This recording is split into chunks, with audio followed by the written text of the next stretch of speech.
Hey, what's up, guys and girls? Assalamu alaikum, and thank you for tuning in. Today, we have the pleasure of speaking to the very talented, entrepreneurial, inspirational, charismatic, unstoppable Shaikha Al Qassemi. Continue. AKA Kiki. Yeah. Shaikha is a CrossFit athlete. She is also the owner of the Platform Gym, a fitness gym. Yeah. You would say that. She's also an inspiration for thousands, if not millions. Okay. Shaikha, welcome. Thank you. Did I miss anything in your introduction? No, I don't think so. I think everything is good. Yeah. People will get to know me once I start talking, I think. yeah. Yeah, we don't need like a fabulous long intro. Yeah, that was pretty short compared to the stuff that she's up to. Okay, first things first. There's an Instagram post with you doing double unders, and there are two tortoises in the background. What is like? I've seen some cool stuff in my life, but that's like what? I swear, I didn't even know that they were behind me. I had no idea, and when I posted it after I edited the videos, I posted it, and I see people are replying saying the tortoise, and I'm like, what are you talking about? There's turtles in the video? When I noticed, I started, replying to everyone saying, yeah, they're part of our family. I think they've been part of our family for like 12 years now. Whoa. They're my grandfather's turtles from his farm, and they were babies when they first brought them in. Mashallah. And now they're massive.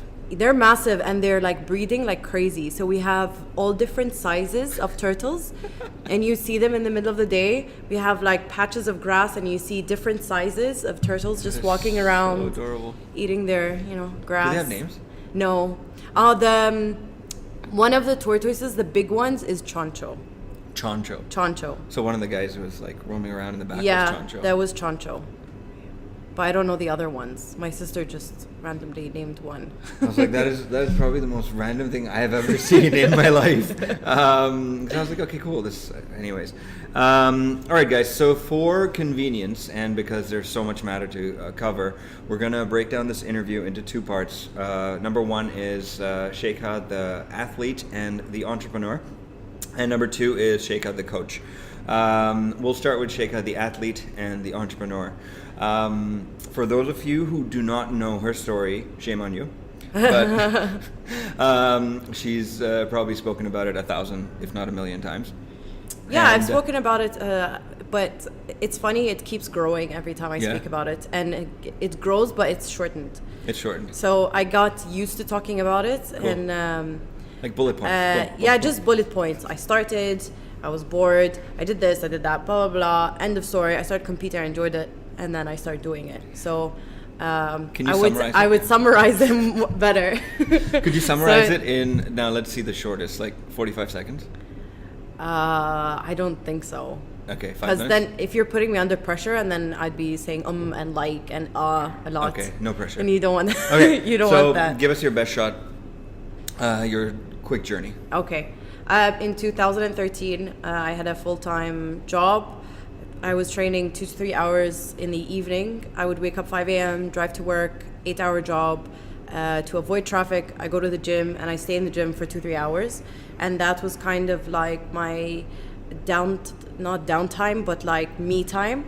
When I had the corporate job, when I used to take breaks to walk down the hall or walk downstairs outdoors, they used to send me warnings and say, you're not allowed to leave your office or you're not allowed to leave your desk. So that kind of frustrated me to think that, movement is what's going to stimulate your mind and make you think better and help you, grow within your career or your work. Yeah. And that kind of put me off. And the longer I stayed in the corporate office, the more I hated it. So I was getting more depressed. I wasn't looking forward to it. And I got introduced to CrossFit through Facebook. A friend of mine sent me a messenger on Facebook and said, hey, have you tried CrossFit before? Because I think he was seeing like videos or me talking about working out. Amazing. So I looked for a CrossFit box. I took my first CrossFit class, and I remember Kim Besso is like an OG here for CrossFit. Everybody knows who he is. He started back in the day, 2012, or even older than that. And I used to think that I could squat, and when I did an air squat in front of him, he's like, what are you doing? That is not a squat. And I was, but and he's like, no, that's not a squat. You're not even, holding your core. You're not even pushing your knees out. You're just dropping into it. So that's when it kind of woke me up, and I started doing strength and conditioning with Scandinavian Health Performance with Inger, who is a personal trainer in JLT. Nice. And I started working with her because it was close to where I was working. So I would drive down to JLT and spend an hour and a half with her 3 times a week. And then on the other days, I would do circuit training. And then slowly I got into CrossFit. Did my first competition in 2013, and I finished last.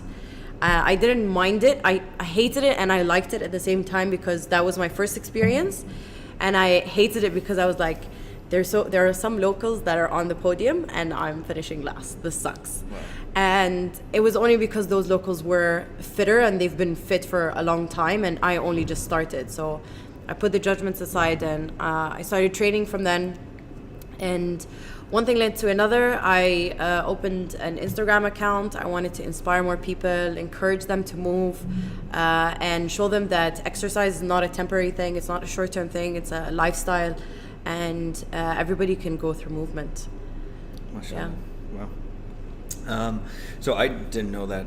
What was the job, the corporate job that you were? So I studied PR. I started PR and advertising, and I asked a couple of my friends how their PR jobs were, and they told me that they were working more than 12 hours a day. Wow.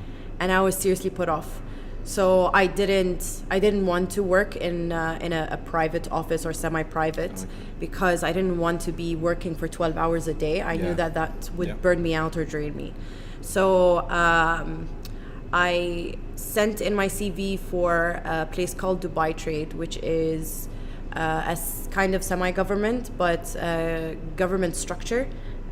So I was working 7 a.m. and finishing by 3:30. Nice. So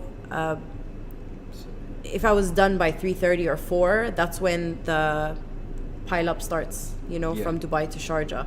So I would drive half an hour to the gym.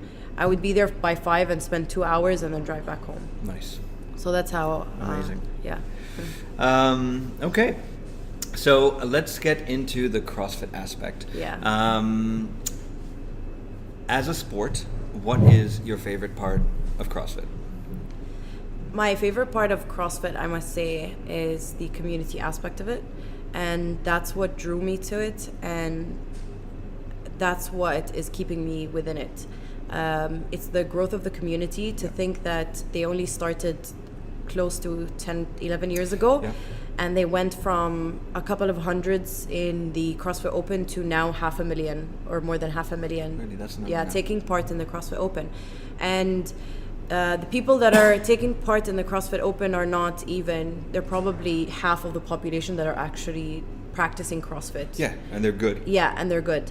So it does inspire me a lot to constantly see people from around the world breaking barriers and sharing it as well with the world. And the best part of it is that when I used to travel, if I look for a CrossFit box close to me, if I walk in, I already know them. We already share a common thing, as opposed to walking into a commercial gym or conventional gym and not knowing anyone, and you're sitting in the corner doing your own thing. Yeah. So. Or my workout's better than your workout. Yeah, and that's of course there is that aspect in every gym, even CrossFit. People think that everybody's better than everybody. So I enjoyed that, the being able to travel anywhere and walking into a gym and feeling like I was a part of something. And of course, the second part of it is the ability to scale everything and making it easier for people and progressing through it. And no matter how long you have been doing CrossFit, you can always progress, you can always get better. Correct. And everyone starts somewhere, and you always see people grow through it and get better through it. So yeah, people always ask me, how long have you been doing it? I would say 5 years. but people say, oh, you were always strong. And I'm like, I was strong in some aspects. In other aspects, I was like completely crap. Crazy. So of course, everybody starts somewhere. It doesn't really matter how strong you are, how fast you are. There's always areas that you can work on, and there's always going to be something like better to look forward to. Like it's been 11 years now for the CrossFit Open, and only this year we have handstand walks in 18.4. So every year it just gets better and better. And when Greg Glassman said that they want to create Batman out of, you know, the fittest people on earth, they didn't lie, because CrossFit athletes can do anything. Correct. Even if they do have some weaknesses, but if you put them in a strongman class, they can move. If you put them in a powerlifting class, Olympic lifting class, if you have them run, if you have them swim, they're good. They're all rounded and balanced, and that's the best part of CrossFit, I think. Beautiful. Yeah. I actually, that was something that I wanted to I forgot to mention, but it's like CrossFit does get some places where people don't do CrossFit, it gets such a bad rep. Yeah. But in my books, it's a well-rounded athlete. Yeah. There's a reason it's called the fittest in the world, and it's because fittest on earth. Sorry. Yeah. I mean, because there's so many varieties. I mean, you're covering endurance, you're covering power, you're covering speed, you're covering explosiveness. And when you watch the games, they actually don't know what's coming up. Yeah. So they have no idea if there's going to be an obstacle course, if there's going to be I don't know what they call those, the pig things that they flip, the huge metal logs, the pig log. And they sometimes have you got the peg pegs. boards. The peg you boards. have handstand push-ups on rings, and so it's crazy that to see. Crazier and crazier. Yeah, it gets crazier and crazier, but then you're incredibly shocked that these people have been doing fitness for so long, and even if you throw something new, they're able to move it, or they're able to manage a workout or finish a workout. Amazing. Which is cool. No, it baffles me. I'm just too fat. That's why I'm not a CrossFitter. So when you first started CrossFit, did you have a certain exercise or a certain WOD? I mean, you just mentioned that, but what was that certain exercise or that certain WOD that was your kryptonite? And what did you do to? I think until today, my kryptonite is my core. I have the duckiest back. You know, the duck back, the very hyper extended, and I walk like this all the time. And with doing the duck walk. We call it the Instagram back. Because I did Olympic lifting for 6 months strict without any CrossFit. I was constantly doing lifts, and I was always having my chest up and my back curved, but without bracing. So that's what kind of led me to a lot of injuries: shoulder, lower back, hip, all of these things. And I'm so thankful for my coach Luke, who is now putting in the effort of putting core for warm up, core between the workouts. I would have 3 sets of some bodybuilding workout, and then the last set would be you have to do a core, with presses and pulls. And then after my cardio, I would still do core as well. And it's crazy, it's only been 2 months, but I feel it. And with all of my lifts, I'm so much stronger. MashaAllah. Yeah. Was there a certain lift that was your worst? Well, I can give you numbers and you can see. Maybe you can judge. You're the lifter, aren't you? Don't judge. You're the lifter. Just label. No, I'm just kidding. I'm not judging. My clean and jerk was 89 kilos. I was about 63, 64 kilos back then, when I was strictly lifting. My snatch was 73. My back squat was 120. My front squat was 105. So I think my front squat's pretty weak in comparison. You're pretty strong. My deadlift was 135 kilos. That's the pretty strong athlete. Yeah. I asked you for your weaknesses, not your strengths. No, but it's all that's. You're so strong. Okay. So she was born this way. No, I wasn't born this way. I think maybe strict press. Strict press, okay. I think presses. Considering I have really nice big shoulders, I'm pretty, not weak, but I have stability. But to press things out, I always bench press instead of press. Okay. So I end up doing this. If people are not watching this, they wouldn't know. It's kind of like a press into a bench. And that's what I was doing with my handstand push-ups as well. So if you see like Olympic lifters in like the 1950s, 1960s, they do a clean and press. Yeah. And that's how they used to press it. They used to press it like a bench press while standing up. So that's kind of what messed up my back as well. Got it. Also, that was core. So as long as I got my core stable and ready, then all of my other lifts just kept getting better. Okay, cool. So that was the fix. Yeah. Yeah, that was something that you addressed. It was core. I want to move into Shaikha, the entrepreneur. Starting a CrossFit box. Yeah. So there are many youngsters out there who have the idea, who have the aspiration to start their own box. Don't do it. Don't do it. Just work out. Okay. There you go. It's just because she doesn't want competition. But what was the inspiration to open the box? My inspiration was, as much as I went to other boxes to train, I never felt like I was at home. I felt like every box that I walked in, and I love all the boxes here, it's not me judging them, it's just how I felt like the energy was just not for me. I felt like walking into the boxes, I was in competition with everyone constantly. If I was doing a workout, everybody would be watching me and competing against me, and then I would be competing against someone else. And I think that is incredibly dangerous for people, because if you're constantly pushing yourself to the edge and you're reaching fatigue and burnout constantly, then your central nervous system is going to shut down like very, very, very quickly. So I used to train in inner fights for a year during my competition days. That was right before I got injured. And when I was training there, it was me and two other girls that were part of a competitors group called Red Zone. And because I used to lift heavy, I wasn't as fast as the girls. So when I used to run or do wall balls or row or something, I would compete against the girls. But if it was anything with lifting, I would always be competing with the guys.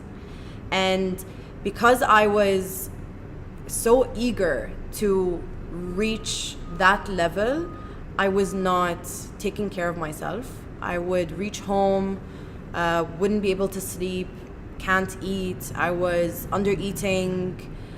I was training way too much. I was training an hour in the morning and then 90 minutes in the evening. So I was training way, way too much. So I think a lot of people that walk into a competition atmosphere, they have that eagerness to get into it. And I always tell people, no, calm down. You're fairly new to this. I think you should take it step by step. Correct. And even though I was competing already, my level of fitness was not there at all for me to get into a competitors group or competitors class. And I had no proper coaching or guidance in terms of my gymnastics or form or anything, so which led me to, of course, injuring myself again. So I started writing down ideas of what I wanted to offer people here in Dubai, and most specifically the locals, the Emiratis. And because a lot of Emiratis, when they walk into a CrossFit gym, they get very either intimidated or they get fearful or scared. So a lot of the girls that would walk in, they would see the big buff girls, like the coaches training, and they would say, we don't want to look like that, and then they would leave. And I've had that so many times where girls walk in and I would be at the door and they would say, I want to do CrossFit, but I don't want to look like you. So I said, It will take you 10 plus years, Yeah, it's like, a don't worry, shitload you of food, and a lot of training for you to reach half of what I have done. Yeah. So don't worry about that. All you need to do is move. And people get the wrong idea. So a lot of people that walk through here, the first thing I would ask them is, what do you feel? And every person said, I feel like home. I feel like it's home. If they came from Canada, Scandinavia, Europe, or the US, every single person has said, I feel like it's home. And that's kind of like my inspiration and what I wanted to make people feel when they come in, because it's all about, of course, emotion. It's not about how you think, because when you think, you're judging. Yeah. And how you feel is the true self. The true self, yeah. Yeah. So I was inspired by different textures. As you can see, I don't know, well, people are listening, so they can't see. So, so there's They can't concrete. see. Yeah. They can see. Yeah. Oh, cramp! I got a cramp. Oh, We will cut this out, don't worry. it's okay. No, it's okay. This is real life, people. It's like as soon as I said they're watching, oh, No, I'm cramping. drink some water now. I think I need some salt. Okay. So the do- textures in the gym is wood and steel, concrete, and green. So the wood is the organic feel, to tell people that you can always stay organic. This is you, this is raw, Correct. this is how you are. Correct. Steel is the strength within you. So when you come in, when you're training, we're gonna build your strength. This is your strength here. And then the green is your growth. So your growth from who you were before and what we will guide you to be. And then the concrete means that we are here to stay. We're not going anywhere. So anything you need, we're always gonna be here for you. So that's kind of like how I wanted people to see that. And a lot of people that have signed up and stayed with us, they see that. They see that we're always here for them. If they drop us a message, if they send us an email, we're always here. We're always here to help them grow in whichever aspect. If it's personal, emotional, nutrition, physical, whatever they need, that we're always here. Yeah. Awesome. Was basically paperwork. So it wasn't setbacks in terms of we couldn't hire anyone or we couldn't provide or we didn't have enough. Everything was already available. It's just opening the doors. We couldn't open the doors because we just didn't have the papers. So we had the trade license and everything. And for municipality to come in, it would take weeks. And for them to check sprinklers or DCD to come in or whatever, like It's all of these just things. It was just pushing and just pushing and pushing. Admin stuff. Yeah, okay. just admin stuff. That's basically what set us back. But everything else has been great. The coaches that have come and gone, they've all contributed to the gym in one way or another. And I'm always thankful for that. And the coaches that are already here and they're here to stay, they're contributing even more than I expected. They've been really good. So I'm pretty thankful, grateful for all that. What would you consider your greatest successes? You've just opened up, right? Like it's been less than a year? It's been less than a year. Less than a year. It's going to be a year in August, so Nice. just a couple of months. Would you say there were any highlights during this time that you say, you know what, man, this is really what I wanted? Yeah, the members that come in, they know that I don't want them to be like competitive. Okay. It's good to be competitive. It's good to push your boundaries, but they understand the system and they trust the system. We are not going to kill you every single day. We're not going to tell you to push yourself 100% every day. So we kind of try to remove the competition aspect of it because a lot of people are new to this. Yep. And in January, we introduced a ladies only competition here, and we closed all the doors and we had female baristas, we had ladies on reception. So it was completely locked out so that the girls can have fun and enjoy themselves, and we told the boys to like kick it. So the girls loved it. We we were open for 20 teams and 23 or 24 signed up. Wow. So for a first time, that was pretty good. And how many people in a team? Two. Nice. Two per team. Wow, that's pretty cool. That's pretty cool, yeah. And the girls loved it and they enjoyed themselves and they were looking forward to having another one. So I think it was great for our members to experience where their fitness levels were without us actually telling them this is where your fitness level is. Okay, nice. Yeah. Nice. Any advice to young entrepreneurs? Like who want to open a box or who want to start their own thing? So forget box, so it's like in fitness or... If you want to start your own thing, always the first thing you should know is why are you opening it. Okay. Your why is very important and it should be in alignment with your preferences, your beliefs, your values, your own journey. And that's exactly why I created this space, because it is a platform for everything, and that's why I called it platform. So it's a platform for the ladies to enjoy themselves in their own privacy. You get educated, so we have workshops, seminars, courses happening here whenever we can. Amazing. And we have a huge coffee space for people to come in, do their work or study. We have separate areas. We have chill area, we have training area, we have Olympic area, we have CrossFit area.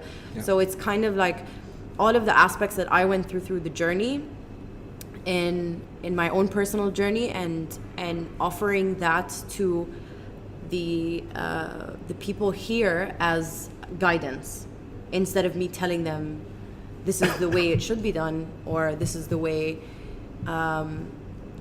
I'd like things to be done. So they walk in and they find their own journey with us guiding them through it, basically. Correct. And I feel like this gym is a reflection of you. Yeah.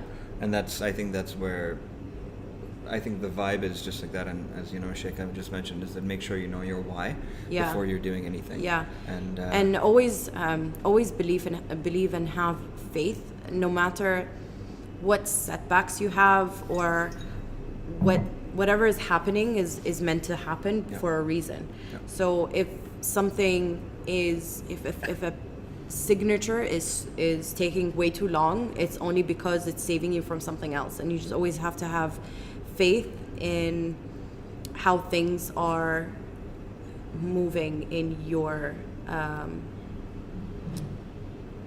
favor. I got stuck on the word. I'm like trying to remember the word. Yeah. have faith. Yeah. Amazing. Is there anything we've missed in Shaikha the athlete that you want to mention?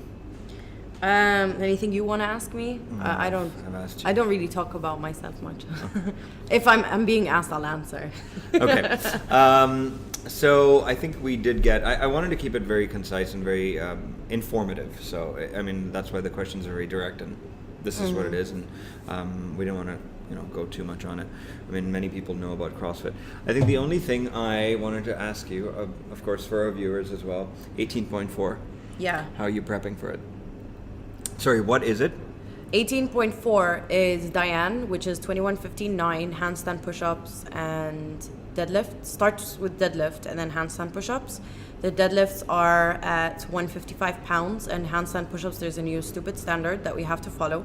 So that's going to be fun to test tomorrow.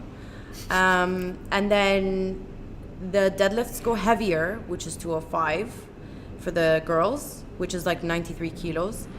And then handstand walk. So number one, I don't deadlift heavy because I've had a back injury for a while. Whenever I do have to deadlift or I do something heavy, when I did a competition in February, I tightened up my belt until my guts came out of my mouth. So you got to be careful with the back. Yeah, I do have to be careful with the back. I did say this year's open, I'm just doing it for fun, just to get into the gist of competing again, feeling something, because for the past couple of months, I've always pulled away from pushing myself too much, and because I was always scared to pull something or hurt something. So I'm taking this open to be more aware of my movements, slowing it down, taking it easy, not pushing myself too much. So for 18.3, I haven't been practicing muscle ups and I got 5, which is awesome. They looked freaking ugly, but I got up there, which means I still have... Better than 90% of the population. Yeah. I still got up there. And with 18.4, the deadlifts won't be a problem. I think the 205 deadlifts would be a problem. I would do them in singles if I finished the workout. 21:15.9. Yes. And then you would do it in singles, 21:15.9 on 155, I would do it in like 5s, maybe. And then the second part, 21:15.9 at 205 and handstand walk, I would just do maybe 21 and then try like 25 feet of handstand walk. But I don't even practice handstands. I do like I do a handstand and I walk towards the wall, but that's not even half a meter. So I'm like taking it really easy. I don't know how it's gonna go. Well, I'm sure you'll do. But hey, I'm doing deadlifts again, so that's awesome. Yeah. Okay, cool.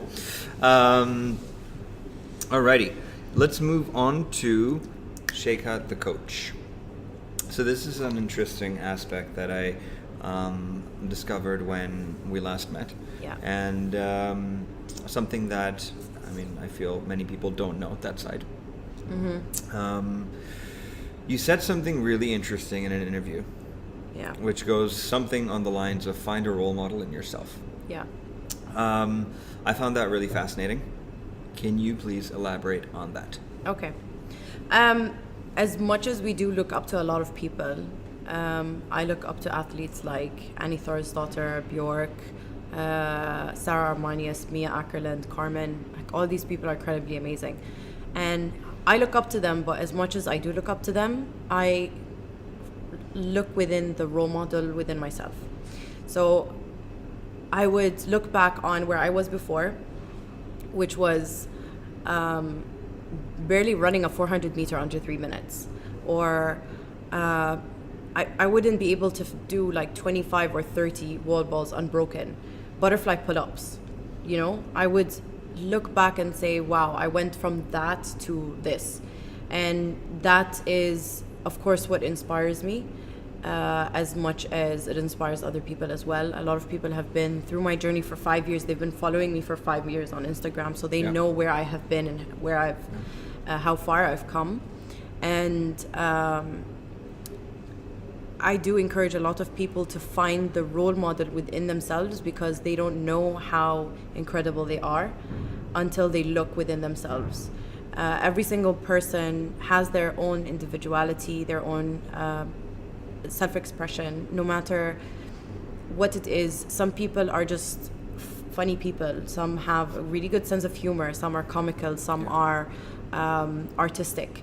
And always look into that and channel that. And I think I do that all the time with my daily life, with writing or singing or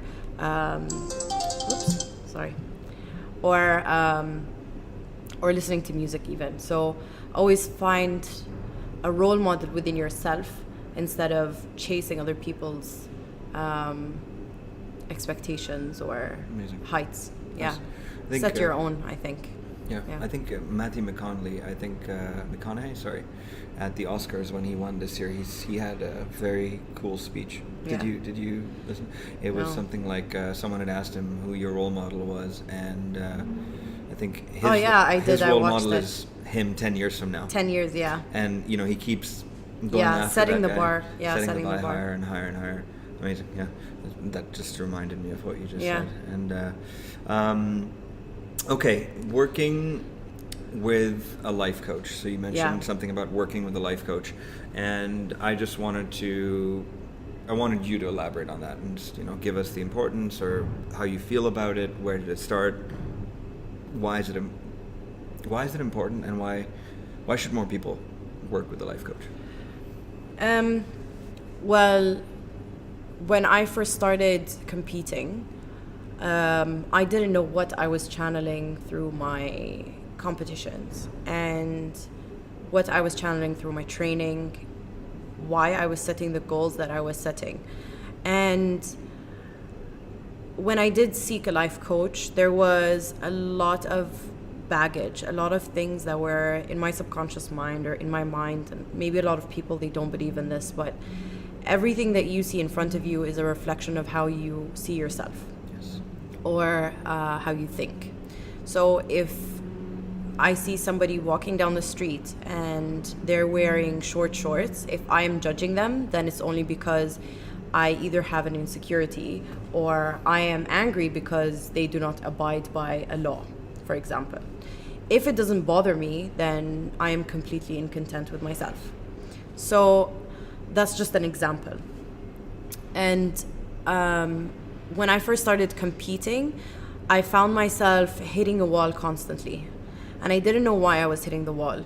And I was having problems trying to convince my parents of what I want to achieve, and trying to convince my brother, trying to make people understand this is what I want to do and this is who I am. And it was always me trying to get out of this frustration, and I was constantly frustrated because why don't people understand? Yeah. And once I started talking to my life coach about it, and she said, why do you want them to understand? What is it that you're trying to prove? Why are you always fighting against something? So then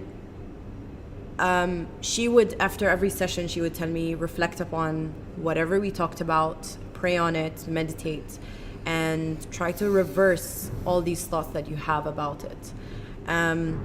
So instead of like blaming other people, like, oh, this person and that person takes steroids, that's why they're better than me. So instead of pointing fingers at other people, why don't I just focus on myself?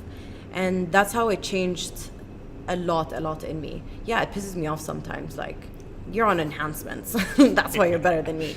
But it's also a lot of work and a lot of focus. And once you start steering away from focus on yourself, on the way that you think, on the way that you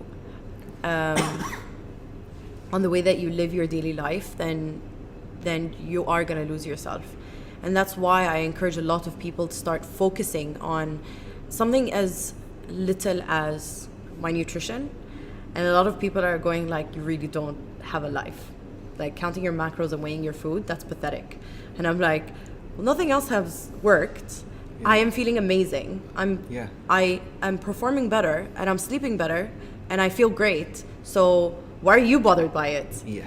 So it's a lot of that as well, like trying to focus on myself, trying to focus on my personal growth. And a lot of people do see the effect of it, and they would start asking me questions, and I would try to guide them as well. So I think it is really, really important to talk about all of these things with someone, with a professional, of course, because we are all programmed to think a certain way. And when I first opened my Instagram account, I was constantly bullied or attacked or backlash or blah, blah, blah. You're a woman. You shouldn't do this. You shouldn't be looking like that. When are you going to find a husband? Your husband's not going to love you because you're muscly. Like a lot of random crap. But it's only because I was constantly thinking of it. Every post I would put out, I was like, shit, now there's going to be another person that's going to say your shoulders are too big. And then there you go. Somebody would post about it. I'm like, see, that's what happens. And that would immediately disappoint me, hurt me, and then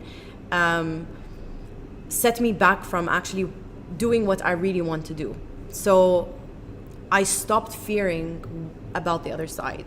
I stopped fearing what people are going to think, what people are going to do, how people are going to judge me, because it doesn't really matter. As long as I am comfortable in my own skin, I am happy, I'm content, I'm enjoying life, and this is how I would preferably live my life. A lot of people ask me, how do you do it? I love waking up in the morning, I love training, I love eating like this, and I love training again, and training and eating and training and eating. And if that is my life and I enjoy it, then woo, for me, you know. Yeah. If it's not for you, your life is yours. Then it's not for you. Yeah. You don't need to attack me on a certain thing that you are uncomfortable with. Yep. And I always tell people that if you get these judgments or these comments constantly, it's either because you are always thinking about it. What are they going to think? How are they going to judge me? What are they going to say? or because the people that are commenting just are judging what they don't understand because they're not experiencing it. Yeah. So you shouldn't like beat yourself up for it. Yeah. Yeah. Someone had just Shefali Varma. I don't know whether you're familiar with her, but she was just saying, it's like, she's a functional medicine doctor, and she was saying you never know how good you can feel until you feel it. Yeah. So even, the stuff that you mentioned about the food and the sleep, and Yeah. I think more people need to experience that. So many people have found, just waking up bloated or waking up like with a certain ache or pain just normal. Yeah. And they've never experienced like good health, good movement, health, good yeah. sleep, good like Because energy. they think it's normal. Yeah. Yeah. Yeah. And I think sometimes it's even, they don't even know nothing. They don't even think something is wrong. Yeah. Like, or they don't even know it. Like, you don't know whether you're lactose intolerant or sensitive until Yeah. you stop lactose, and then Yeah. you feel, holy crap. Like, Yeah. I feel great. I look great. Yeah. I can move great. So, that's just my 2 cents on that. But Yeah. that just reminds me of that. So, you never know how Yeah. good you can feel. Yeah. Um, Until you experience it. Until Yeah, you of experience course. it. And I'm very few people in life will actually do what you're doing and actually take that step and Mm-hmm. make those changes, and like it's just fascinating, like, amazing stuff. Thanks. Like, to realize that at such a young age. I'm so old. Can we talk about the course? Course. Oh yeah, the Course in Miracles. Yeah. Okay. So my life coach has a consultancy in Mirdif, and she started this reading session, and it's called the Blooming Magnolia. And the Blooming Magnolia is closed, so people are not allowed to be in it unless they are invited in it, because we are very like-minded people and we are very non-judgmental when it comes to the things that we talk about. And the course is basically a course in correction, or a course in reversal, mind reversal. Yeah. So we reverse the way that we are programmed. And I don't know if you're familiar, a lot of people have been writing books, and a lot of these people are students of the Course in Miracles. Someone like Power of Intention. Have you heard of it? No. Power of Intention, Power of something else as well. So Dr. Wayne something. Okay. I forgot his last name. Well, we Dr. can Wayne find something. It, Yeah. I'll probably post it in the. Yeah. So a lot of these incredible writers, they were also students of the course, and basically the course is summing up what is in front of us and making it extremely simple. We have a split mind. So we have the egotistic mind, and then we have the visionary mind.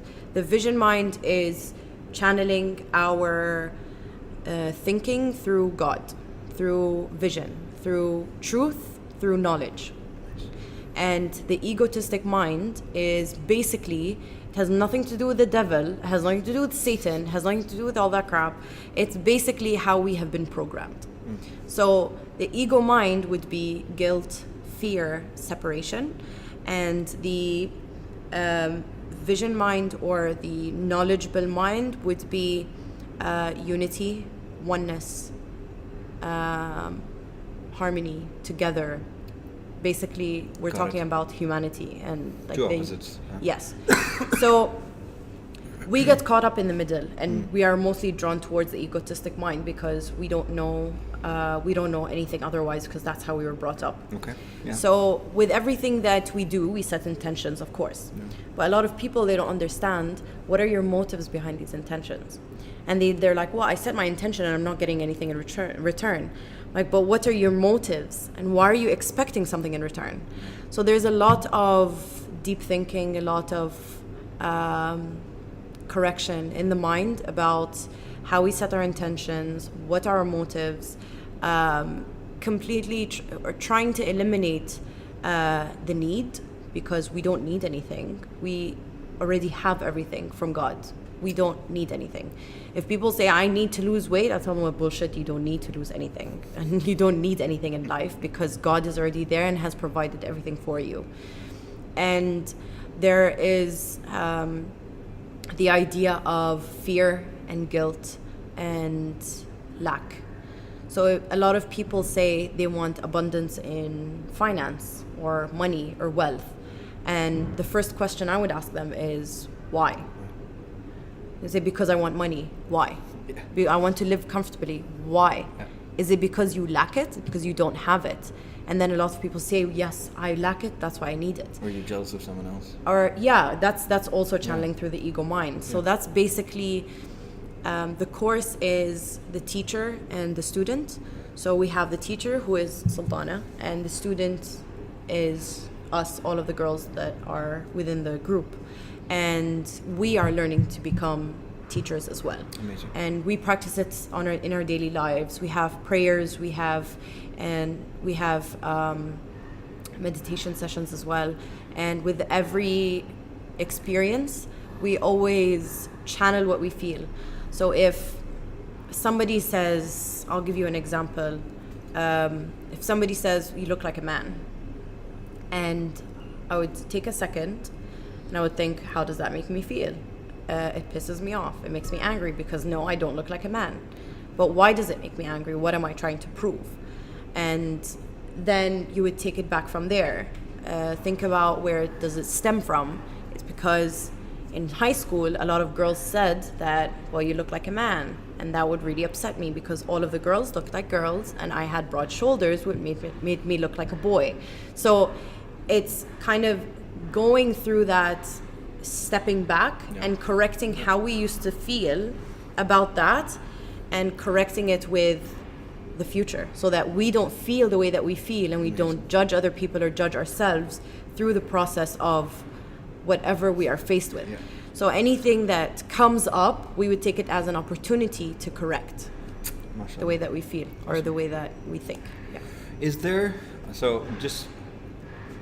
something on those lines that you know about? Is there a course on those lines that you know about, open to men or the public? I think if anybody wants to look into that, just buy a shitload of books by Dr. Wayne. I'll just give you I'll figure out. Yeah, I'll give you the name of the teacher, or read about it. There's the Egotistic Mind or the Ego Mind book. There's Who Says You Can't, You Do.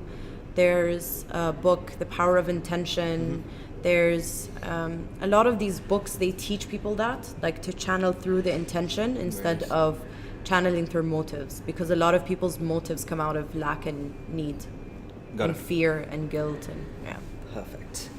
So there's something cool. Words that we should try to stay away from.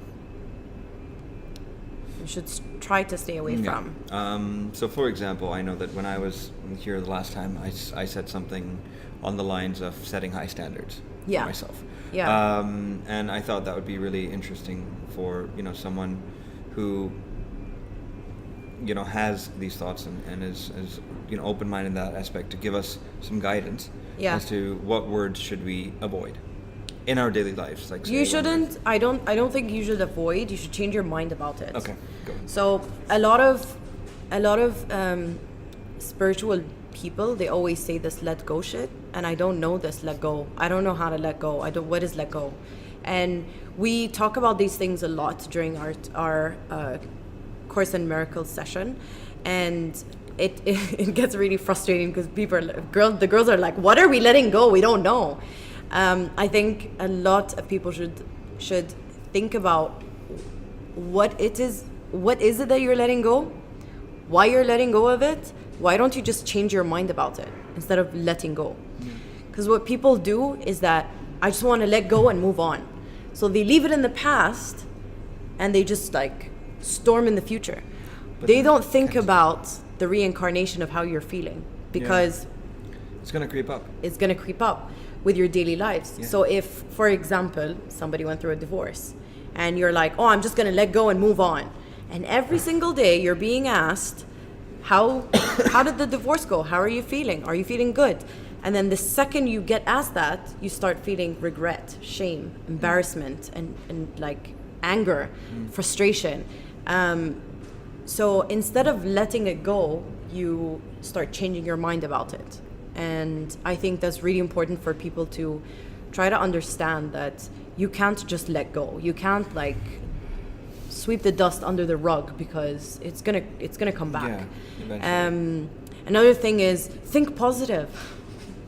Please think positive. I know a lot of people that think positive, but they hate everything. I'm like, how are you thinking positive right now if you hate everybody in front of you? Oh, I'm trying to be a positive person. I'm like, but you're talking shit about everybody around you. That's not thinking positive. Yeah. And it's the same thing about, oh, why are you so negative?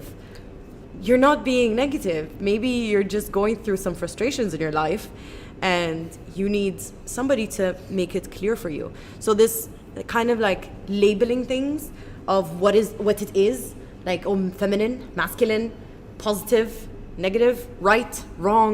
I think people should start looking into the gray area, because there's not one way or the other way. And I was thinking about it today. I raised the subject on my story today about how parents shouldn't constrain their kids from self-expression, and there isn't right or wrong. And there are a lot of families that would try to guide their kids to be a certain way because that's the better and right way to do it. And there is no right and wrong. There's self-expression, freedom, and choice. So we have the choice to think the way that we want, feel the way that we want. And I think a lot of these, I would say trendy words, they keep coming up. And the more people say it, the less it means something. Yeah. So I think redefining words is really important. Redefine it to your own preference. Something like, for example, opportunity is what we talked about this week. And a lot of girls were saying we would not accept a job, for example, or somebody was let go of a job and they felt like they lost the opportunity or they missed out on an opportunity. And a lot of people rush through because they have the fear of missing out on an opportunity. And what we talked about is an opportunity is only what you make it. And for example, I would get hundreds of DMs asking me to speak in different types of events, and I wouldn't answer, or I would tell them I'm not interested, or I tell them I'm busy. And once I started aligning my values, my preferences, I would get 1 out of 20 messages that would say, we want you to be a part of this.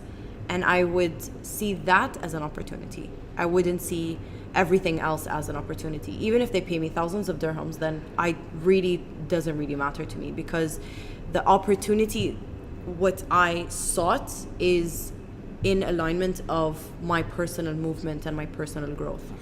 Yeah. Amazing. So let's just recap that really fast. Right, wrong, positive, negative, masculine, feminine, opportunity, standards. I think don't separate things into labels, into parts, because there's a choice in everything. Mm-hmm. And I could be masculine and feminine. There's no problem in being both. Okay. And I could be right and wrong. It's just a matter of opinion or fact. Correct. You know. So I think we always have a choice of redefining words instead of sticking with what dictionary.com says. Got it. Yeah. Right? So, yeah. Got it. Any message to the youth, the women, the men out there? Let's start with youth. Youth. Embrace yourselves. If I see kids being kids, I freaking love it.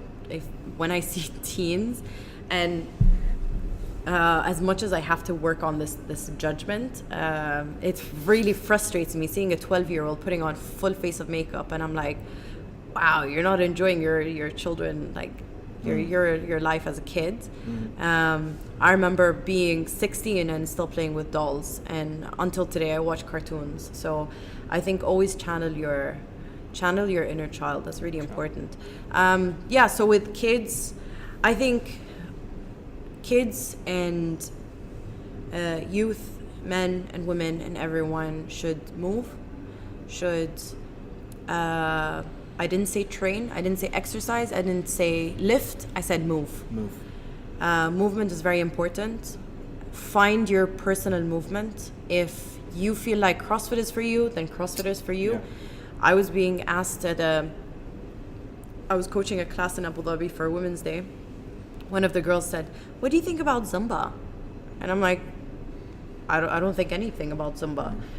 If you're moving, then good for you, you're moving. It's like, but do you think it's like a good thing? I said, what are your goals? What do you want? She said, oh, I want a big butt. And I'm like, Zumba's not going to give you a big butt. You have to lift. So it's just knowing what you want as well. It's not just like randomly falling into something. So yeah, if you enjoy swimming, surfing, CrossFit, lifting,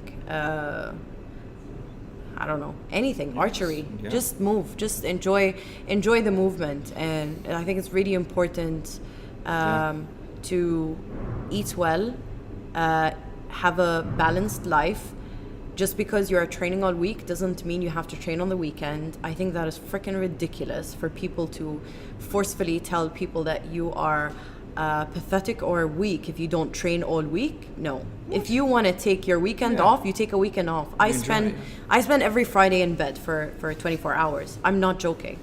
I stay in bed. I get up to make my food and I eat my food in bed and watch Netflix for 12 hours. And I'm not ashamed of it. Because if I am training throughout the week for an hour or 2 hours every single day, I deserve some downtime. Yeah. And I think every person should find that balance. And if that balance works for you, good for you. If someone else thinks that it's weak for you to not enjoy yourselves on the weekend, then you know, that's your own preference. You don't need to force other people to think the way that you think. On a serious note, what's your favorite Netflix show? Netflix, Jessica Jones. I love her. Oh, Jessica Jones. I love Jessica Jones. She's badass. Amazing. There's so many. I watch so much. But yeah, Jessica Jones, I think. I watched it. I finished the new season in like 2 days. And I think I'm going to rewatch it again. Her second season, huh? Yeah, her second season. I think I'm going to watch the first and second season again. They actually released the second season on International Women's Day, which was awesome. Yeah. Amazing. Okay. So when I first started, before I started CrossFit, I was very much into low fat, low carb stuff.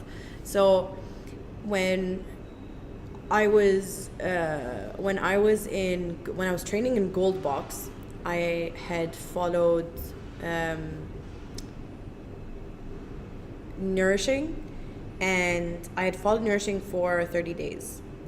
And Nourishing is a brand by Jeff Zorn. Okay, he does paleo, egg-free, gluten-free, healthy food. And I was on it for about 30 days. And the 30 days that I was on it, I felt incredible. I felt amazing. It was so good. But it was only 50 grams of carbs and very little grams of fat. So it was like maybe 20 grams of fat or something, or maybe even lower. Really? And it was high protein. But I think I only felt good because it was temporary. And I didn't have proper knowledge of how important carbs were when it comes to CrossFit. Yes. And CrossFit is, it's all about performance. It's not about looking good. Yes. And a lot of... It's just a side effect. It's just a side effect to look good because you're always eating. So for the longest time, I was on low fat, low carb, low fat, low carb. I would treat myself every now and then, have a pizza, have ice cream, have whatever. But I was always on low fat and low carb. And that really backfired a couple of months ago when I just kept on gaining. I was... Really? Yes, I was gaining a lot of weight, and I was bloated. I was really, really bloated, and anything I ate would not be properly digested because I was not feeding myself. And I was training, and I completely burned out, and I fatigued. I wouldn't get any sleep.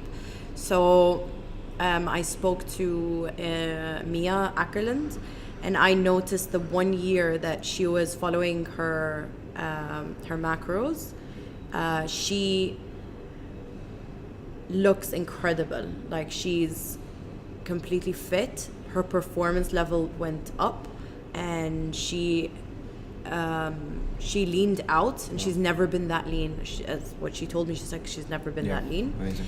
And the first question I asked her was like, how much carbs are you eating per day? And she said 400 grams. Woo! And I said, that is insane. She's like, how many grams are you eating? I'm like, 50. She's like, how are you alive? You cannot train on 50 grams of carbs. Wow. And so I reached out to M2 Performance. They're based in the US, and they coach Mia. And they check on me every 3 days, and they check my FitnessPal as well. They check everything that I log in. And I'm not completely strict, and I'm not afraid to have a treat every now and then. But in the 4 weeks that I've been on it, I wake up every morning and I have Good Greens. So Good Green stuff by Nuzest. I have that every morning with a scoop of L-glutamine for my gut health. Very nice. So for 4 weeks, I've noticed my stomach has shrunk incredibly. Like, I feel, when I wake up, I'm not bloated. I'm not sick. I don't feel like I can't eat. So I've been feeling really, really good. They've put me on 200 grams of carbs, 214, which was really scary for me in the beginning, and 150 protein and 50 fats. Wow. Okay. And the fats is not a problem. I can get fats from anything because I love eating. Yeah. But it's the carbs that was scaring me, because every time I ate, it was like, how can I finish this food? I couldn't finish my food because it was just too much. And my stomach has completely shrunk because I was eating really small meals, and sometimes I would eat just 2 meals a day, and like not from before. Yeah. So my stomach was completely like shrunken, and I went from that to eating 4 cups of rice for lunch. And I was telling Jeff, and I'm like, I cannot eat this. Can you not send me rice anymore? And he's like, but you have to. This is your macros. I'm like, I'll figure something out. So what I did was, because I felt like I was eating way too much, and I felt like it was just too much to consume, I went to Schwetrums, and I found like gluten-free pastas, gluten-free gnocchi, and I got cereals as well. That's like low sugar. And I started having that instead of like the big plates of sweet potato and big plates of rice, because I just couldn't get it in. Yeah. Because I went from 50 grams of carbs to all of that. To like 4 times, almost like 4.5 times more. Yeah, 4.5 times more. So it's been great. I feel awesome. I feel like I'm not exhausted. I'm not depleted. I feel like I can train for longer. Yeah. I feel really great, considering that I'm eating so much. Yeah. Yeah. Amazing. And I think this is also something that, you know, a lot of people have been coached. I mean, eat for performance. Yeah. Right. If you're a bodybuilder, hey, you're gonna eat for your performance. For you is it's completely stage. different. Yeah. And I think a lot of people, it's a misconception. I've been told I should be on a bodybuilder's diet if I want abs, and I was like, that's ridiculous. I'm not gonna be on no salt and no fat and I'm not gonna do that. Yeah. How am I gonna get energy to do anything? Correct. And bodybuilders, they go through bulking seasons and shredding seasons, and for them it's completely different, you know, and their training sessions are different than our training sessions. Correct. Like, we hammer high intensity and high rep and so much volume. 100%. So it's completely different. We need to continuously fuel, and recover. Not recover. What is that called? Like recoup. No. It's like a stupid word. I can't remember. I can't talk now. I'm like, khalas. She needs her carbs. It's like, but basically, yeah, recover, because refuel. So you're fueling, and then you refuel as well. Okay. Okay. Do you have, so talking about refueling and recovery, do you have any preferred recovery methods? Like massage, cryo, FST? Okay. What is that? What's the last one? FST. What's that? I'll talk to you about it later. It's something that I do. Okay. Fascial stretch therapy. Have you heard of it? Okay. Oh, no, Yeah. no. Okay. So for recovery, I sleep as much as I could sleep. I haven't gotten proper sleep in like months, but it's only because my nutrition was garbage. But yeah, as much as you can sleep, you just get sleep, and that's for performance. That's not for bodybuilders. They don't need to sleep more than 8 hours. That's fine. But I think for recovery, most importantly, would be rest. I get a massage at least once every 2 weeks, and with my back injury, I get IDD sessions. Once I'm done with my sessions, I'll get back to maintenance. So I would go in once every month, and it's basically a machine where they strap you in like a harness, and it stretches you out. So like a traction machine. Just to avoid injury again, because my volume is going to go up, my lifting is going to go up, everything is going to go up. Yeah. So just to avoid injury, get back to where I was, strengthen everything. I use complex a lot, so the muscle tensors. Yeah, not compression, muscle tensor. Yeah, the stimulators. Yeah, the muscle stimulator. Yeah. So I use that a lot, especially for my back. I use it before bed, like 30-40 minutes. I haven't used it post-workout yet because I'm not really hitting that intensity. Yep. Once I do, I'm sure I'll be using it all the time. So for recovery, I think most importantly is sleep, food, and rest. Good. Yeah. Very nice. Okay. Next segment is called When in the Middle East. This was mainly a selfish portion. I'm new here, so I'm just like, I want to know, like, where do people eat? Where do people, you know? Sure. So, I actually don't go out, so it's the wrong person to ask. I don't go out, but I'll answer. If you had to go out, what would be your favorite restaurant?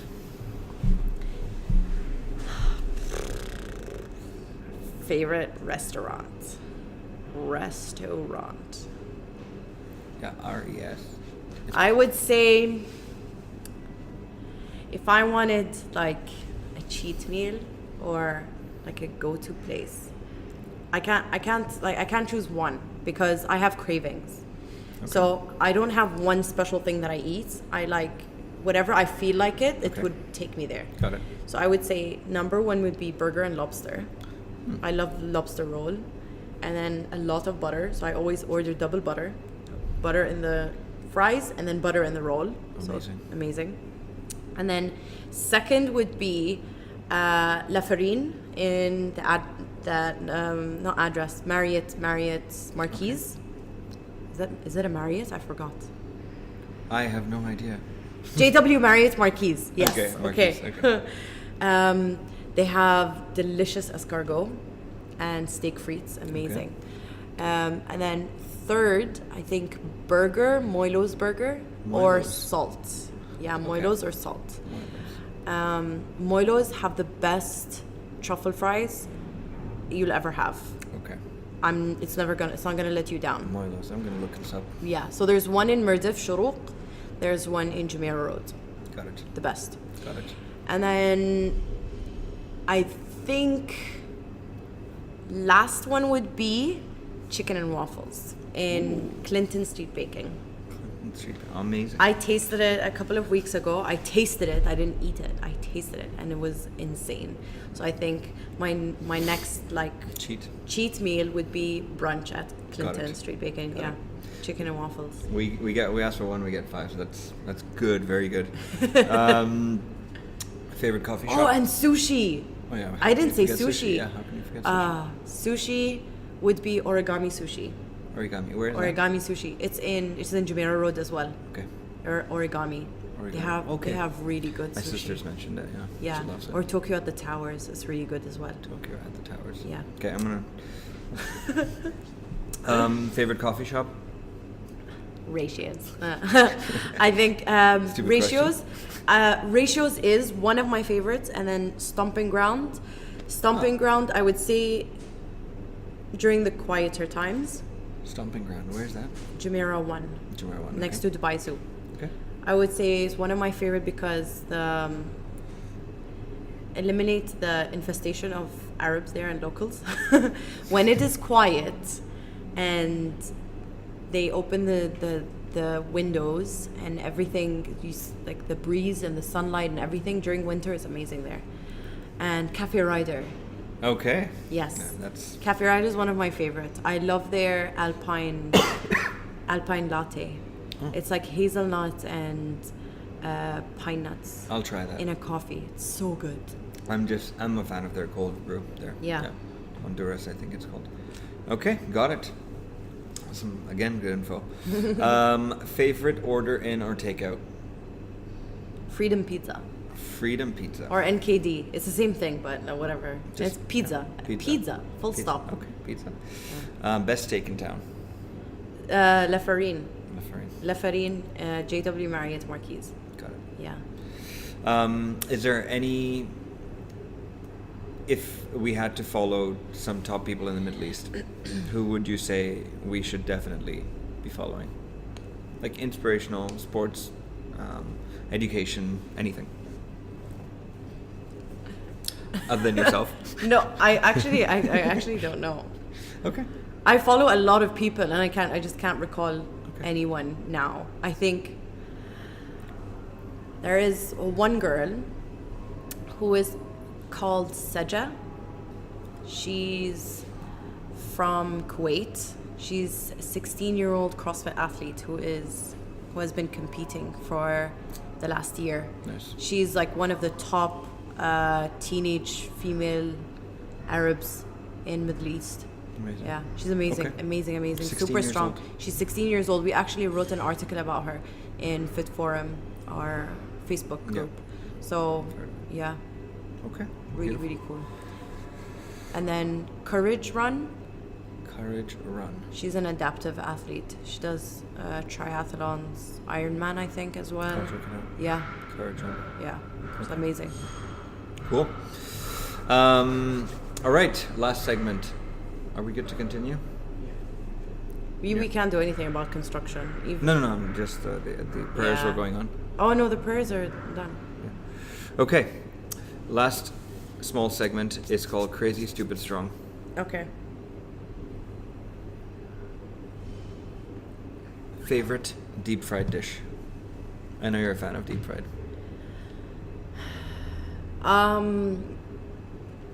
In Claw, Souk al Bahar, they have the most amazing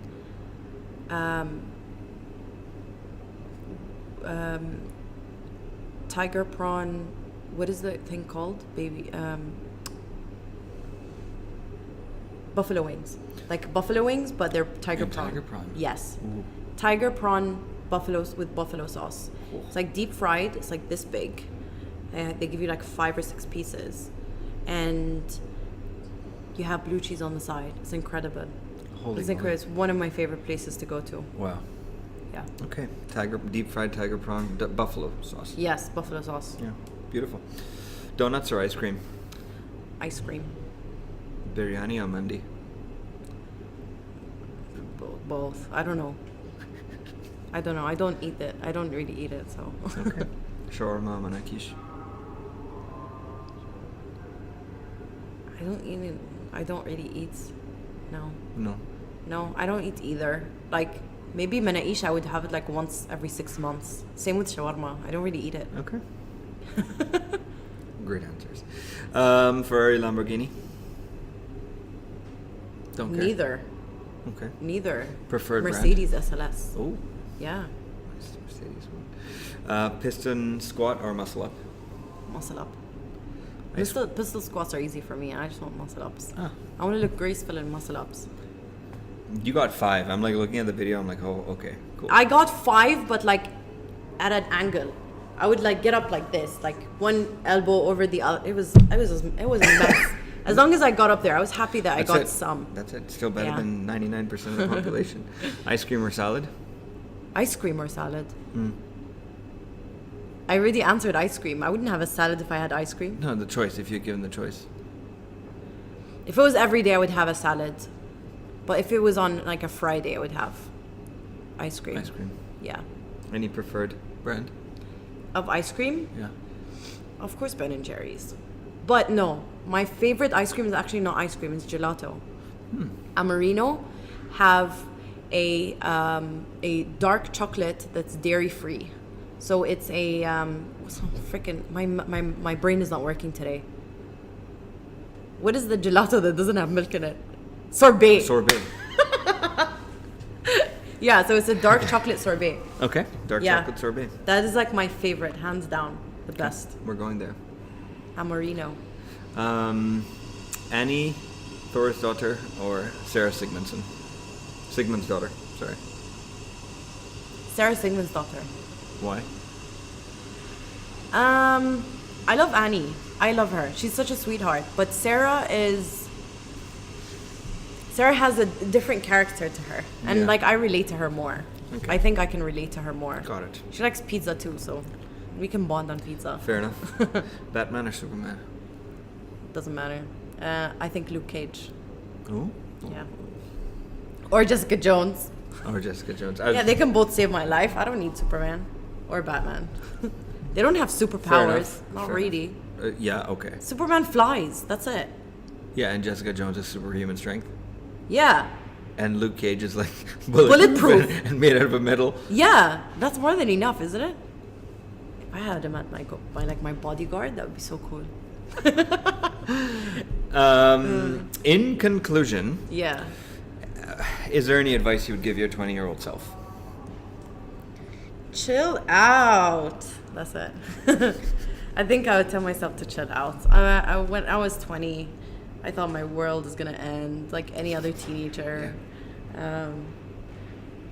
Yeah, I was very emo, always depressed. I had insomnia, anxiety. I always had panic attacks every night. It was so much stress for no reason. So I'm glad I grew out of it. As much as I was wise, I was also stupid. Amazing. Yeah, so I think I would tell myself to chill out. Chill Yeah. out. Anything we missed that we should mention before we go off air? I think it's good.